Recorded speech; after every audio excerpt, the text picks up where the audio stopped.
Pemirsa, warga korban banjir bandang dan tanah longsor di Kabupaten Pesisir jalani bulan Ramadan dengan segala kekurangan. Warga meminta bantuan makan untuk bisa menjalankan ibadah puasa.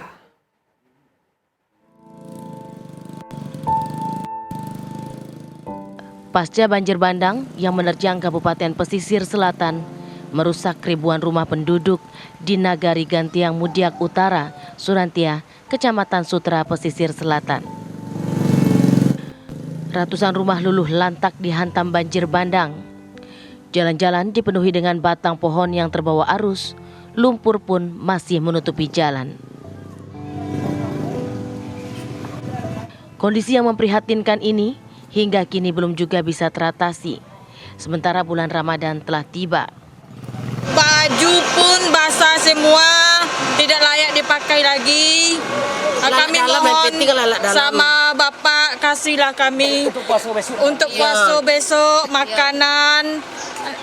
Sekarang kami tidak bisa memasak di rumah karena tanah bukit masuk ke dalam rumah. Kami mohon sama Bapak, lihatlah kami di dekat SMP 3 Ampalu, Sutra. Keadaan kami sekarang banyak kelaparan. Bupati Pesisir Selatan Rusmayul Anwar mengklaim penyaluran bantuan terkendala dengan lokasi korban banjir yang sebarannya sangat luas. Karena wilayah ini cukup luas dan jumlah nagari yang terdampak juga cukup banyak, sehingga tidak bisa hari itu tuntas. Kami berbagi, ada yang ke utara, ada yang ke selatan, dari 11 kecamatan itu ada tim yang membawahinya. Yuri Anwar berharap bantuan juga datang dari luar Kabupaten Pesisir Selatan. Mengingat bencana alam yang menerjang begitu luas dan membutuhkan banyak bantuan. Dari Kabupaten Pesisir Selatan, Sumatera Barat, Wahyudi Agus, TV One mengabarkan. Dampak cuaca buruk yang melanda Sumatera Barat pada Kamis yang lalu menyebabkan banjir bandang dan tanah longsor menimbulkan kerugian materi mencapai 200 miliar rupiah lebih. Selain itu, bencana tersebut menimbulkan 30 orang korban jiwa. Ada 12 kabupaten kota di seluruh provinsi Sumatera Barat yang mengalami bencana. Dari 12 itu ada 5 yang menetapkan status darurat. Kenapa? Karena bencananya cukup masif dan besar. Bencana ini cukup masif karena mengakibatkan korban jiwa tidak sedikit, ada 27 ya, ditambah yang 3 yang Padang Pariaman, berarti 30 yang meninggal. Kemudian infrastruktur juga cukup besar ya, ada juga rumah beberapa ratus yang harus dipindah. Kerugian oleh Bapak Gubernur dinilai hampir 200 miliar lebih.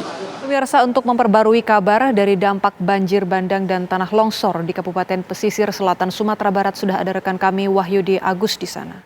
Selamat pagi, Wahyudi, bagaimana sejauh ini penanganan banjir di sana?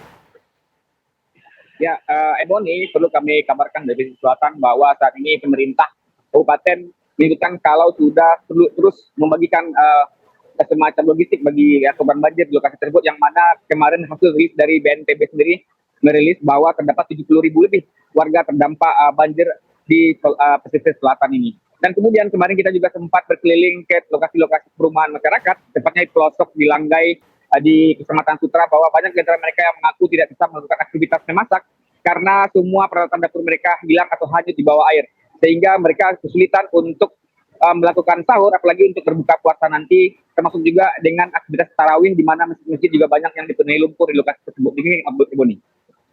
Baik, Wahyudi, di Kabupaten Pesisir Selatan ini titik mana saja atau wilayah mana saja yang paling parah yang masih terendam banjir?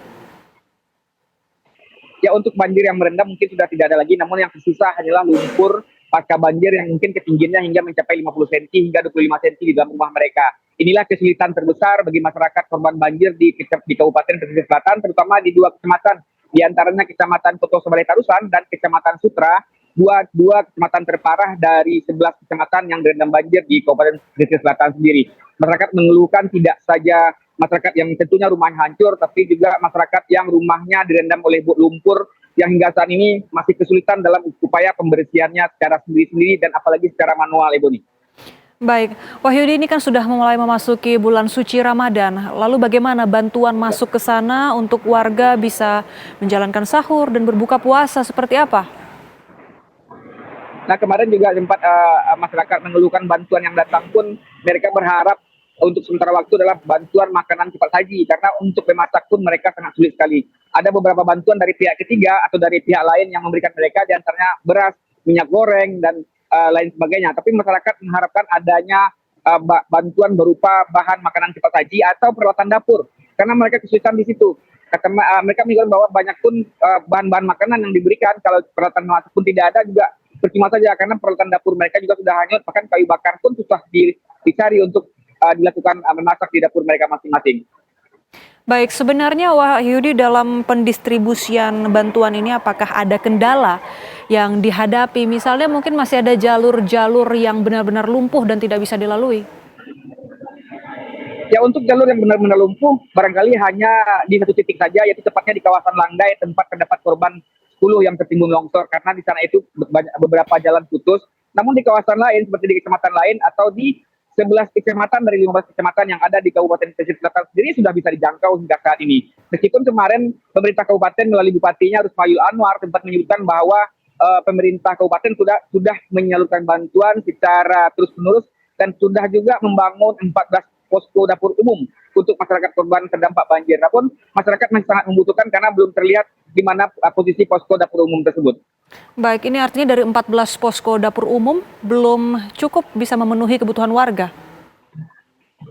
Ya betul, pertama belum cukup untuk memenuhi kebutuhan warga. Yang kedua, kami saja kemarin sempat berkeliling tidak melihat posko dapur umum tersebut. Mungkin tidak diketahui di mana posisinya, itu harus perlu sebuah informasi yang lengkap dari pemerintah kabupaten untuk memberitahu masyarakat bahwa di mana posisi dapur umum agar bisa dituju oleh masyarakat sendiri.